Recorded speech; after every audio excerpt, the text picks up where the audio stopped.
আজকে আমি রান্না করব হচ্ছে কি বয়স্ক লোকদের জন্য, মানে বয়স্ক যারা আছে সম্মানীয় যারা বয়স্ক তাদের জন্য। কেন তারা কিন্তু বলতো বেশি তেল মশলা খেতে পারে না, ওই জন্য তেল মশলা কম দিয়ে। আর হচ্ছে এখানে দেখো, এটা হচ্ছে রুই মাছ। রুই মাছ হচ্ছে 1 কিলোর নিচে রুই মাছটা। হ্যাঁ, আর আমি বানাবো কি দিয়ে বলো তো, পাতলা ঝোল বানাবো, কাঁচকলা, পেঁপে আর হচ্ছে আলু, এগুলো দিয়ে আজকে বানাবো হচ্ছে আলু কাঁচকলা পেঁপে ঝোল ঝোল বানাবো শুধু বয়স্কদের। আর এখন যারা গরমে ধরো মনে হচ্ছে যে বেশি মশলা দিয়ে খাবার খাবো না, তাদের জন্য এটা। বাট আমাদের বাড়িতে অনেকেই কী বলতো এরকম মশলা ছাড়া খাবার খেতে পছন্দ করে, তাহলে আমি পছন্দ করি না।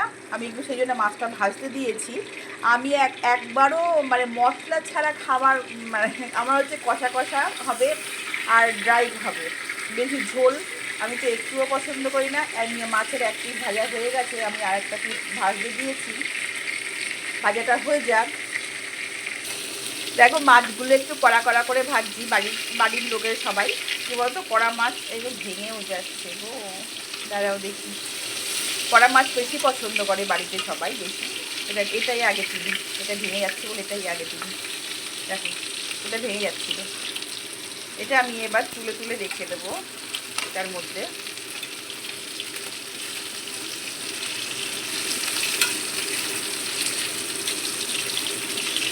তার মাছগুলো তুলে নিই। আমার মাছগুলো ভাজা কমপ্লিট হয়ে গেছে। আমি এই তেলের মধ্যেই দেখো, এই যে মাছ ভাজার তেল আছে, এই তেলের মধ্যে আমি 5 ফোড়ন দেবো। দেখো আমি 5 ফোড়ন দিয়ে দিচ্ছি এটার মধ্যেই। দিয়ে আমি এবার 5 ফোড়নটা একটু ভাজা ভাজা হয়ে যাক। সব সময়তেই কী বলতো, যেটা ফোড়ন দেবে সেই ফোড়নটা যেন সেন্ট বেরোয় কিংবা ভাজা হয় ঠিক মতো যেন হয়, তাহলেই তরকারির টেস্টটা বেশি হবে। আর বয়স্কদের জন্য সত্যি সত্যি, আর আমি কাঁচকলা আলু পেঁপে এটা দিয়ে দিলাম। বয়স্কদের জন্য তো এখন বয়স্কদের এই সব খাওয়াই দরকার।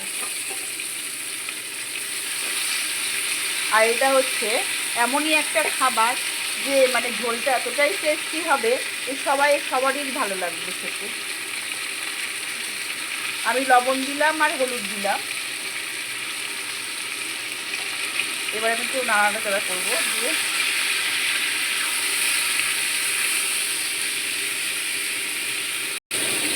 আমি একটু ভাজা ভাজা করবো, বাট এটা বেশি ভাজাভাজি করবো না, কেননা এটা একটু বেশি কষালে এই মানে কলা পেঁপের যে গুণটা থাকবে না।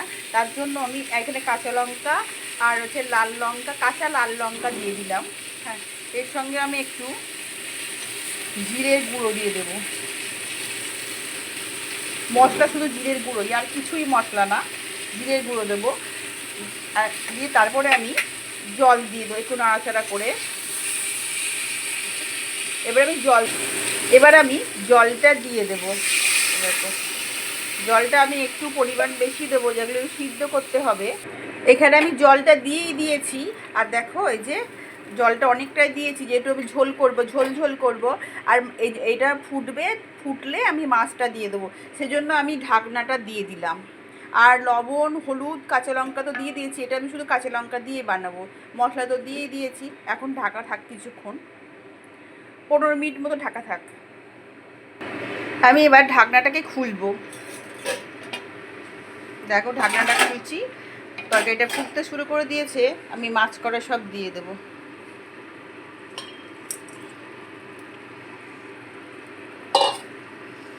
দিয়ে একটু নাড়াচাড়া করে দেবো যাতে মাছ কাটা সব ঠিক জায়গায় পৌঁছায়। আমি আবারও ঢাকনাটা দিয়ে দেবো। দেখো দারুণ হচ্ছে না কালারটা? এটা পাতলা ঝোল হচ্ছে, সবার জন্য উপকারী একটা ডিশ। আমি আবার ঢাকনাটা দিয়ে দেবো। আমি এবার আরও 15 মিনিটের জন্য ঢাকনাটা দিয়ে দিলাম। আমি এবার ঢাকনাটা খুলে দেবো। মনে হচ্ছে যেন হয়েই গেছে। সিমে দিয়ে রেখেছি যাতে সিদ্ধটা হয়, বুঝতে পেরেছো? কাঁচকলাগুলো পুরো সিদ্ধ হয়ে গেছে। গ্যাসটা কীরকম করে লাল লাল হয়ে জ্বলছে কেন বুঝতে পারছি না, বাট একদিকে জ্বলছে, কোনো কারণে জ্বলছে হয়তো। তা দেখি গ্যাসটা কীরকম করে জ্বলছে, ঠিকই জ্বলছে। আমি সিদ্ধ হয়ে গেছে, আমি এবার এটা ধনে পাতা ছিটিয়ে দেবো। ধনে পাতাগুলো আমি একটু বড় বড় করে কেটেছি, ছিটিয়ে দেব। দিয়ে আমি এতটা ঝোলই রেখে দেবো। দিয়ে আমি এবার গ্যাসটা বন্ধ করে দেবো, কারণ আমার সব সিদ্ধ হয়েছে। আর আমি এতটা ঝোল রেখে দেবো, পাতলা ঝোল যেহেতু বলেছি, পাতলা ঝোল বানাবো। এটা হচ্ছে সবার জন্যই একদম পুরো হেলদি খাবার। একবার বানিয়ে তো খেয়েও, প্লিজ বানিয়ে খেয়েও দেখো, দারুণ লাগবে। এবার আমি তুলে দেখাচ্ছি। এই মাছ, দেখো মাছ। আচ্ছা, আমি বন্ধটা করে দিই গ্যাসটা, গ্যাস বন্ধ করে দিয়েছি। পেঁপে,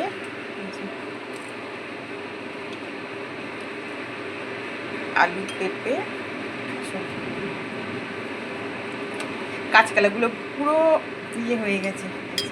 কাঁচকলা, মানে কাঁচকলা খুব ভালো কাঁচকলা, সেটা গলে গেছে দেখো।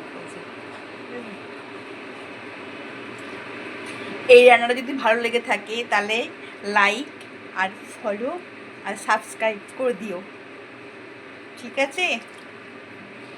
দেখো চলি, তারা মাছটা তুলি।